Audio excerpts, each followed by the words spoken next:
مفتی صاحب یہ بڑا اہم مسئلہ ہے، مطلب لوگ اس رعایت سے پتہ نہیں جائز یا ناجائز فائدہ اٹھاتے ہیں. تو مسئلہ یہ ہے کہ مسافر ہے یا سفر کرنا ہے، اس کو پتہ ہے میں سفر ہے ابھی.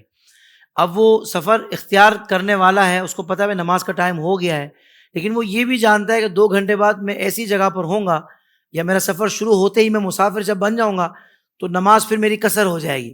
تو وہ پوری نماز پڑھنے کے بجائے مسافر والی سہولت اٹھانا چاہ رہا ہے اور راستے میں وہ قصر کر کے پڑھتا ہے.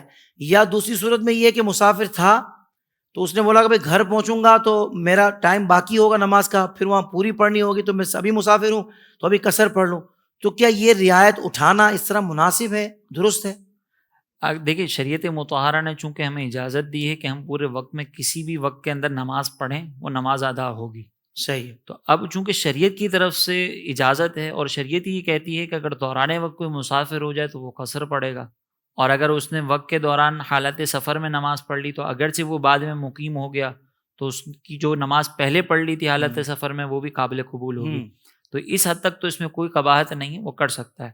بس یہ اپنی نیت دیکھ لے کہ سستی کی تو نہیں ہے، کیونکہ عبادات کے معاملات میں اگر سستی کی نیت سے اگر اس طرح کر رہا ہے تو پھر یہ تھوڑا سا مناسب نہیں ہے کہ آپ سستی کر رہے ہیں اور سستی کے طور پر آپ یہ کہہ رہے ہیں کہ چلو یار قصر سے ہم فائدہ اٹھا لیں گے.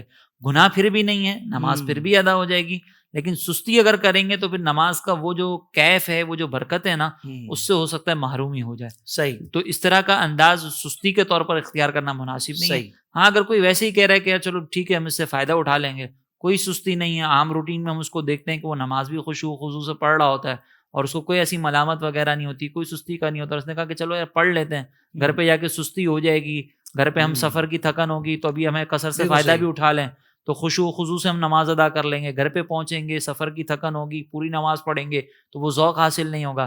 یہ نیتیں ہیں تو اس میں کوئی حرج نہیں ہے، بالکل فائدہ اٹھا سکتا ہے. بالکل ٹھیک ہے.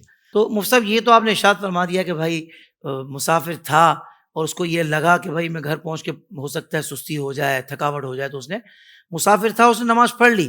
مگر ایک صورت تو وہ والی بھی ہے نا حضرت کہ گھر پہ ہے، ابھی سفر اختیار نہیں کیا، وہ یہ جانتا ہے کہ میں سفر اختیار کر لوں گا تو ٹائم نماز کا اس کا ہوگا اور میں قصر پڑھ لوں گا، مگر وہ جب گھر پہ تھا تو وقت داخل ہوا تو پھر جماعت کا معاملہ بھی تو ہے، اس صورت میں کیا کریں؟ دیکھیں، اس میں جماعت کا معاملہ یہ ہے کہ اگر اس کی وہ سچویشن ایسی ہے سفر والی کہ اگر وہ جماعت میں شرکت کرے گا تو ہو سکتا ہے جیسے فلائٹس وغیرہ ہوتی ہیں، بعض اوقات ٹرین ہوتی ہے، ٹھیک ہے. تو وہ جماعت کے وقت کا انتظار نہیں کر سکتے تو اب تو جماعت واجب نہیں رہی.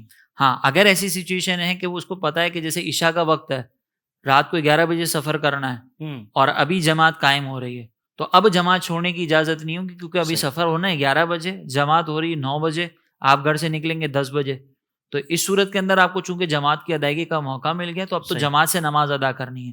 میں نے وہ سچویشن کا حکم بیان کیا کہ جس سچویشن کے اندر جماعت کا نہ چھوٹ رہی ہو اور پھر آپ کی کوئی صحیح نیت ہو اور پھر آپ اس طرح کا عمل اختیار کریں تو ایک الگ معاملہ ہے. جماعت بلا وجہ چھوڑیں گے تو اس کا گناہ ایک الگ ہے.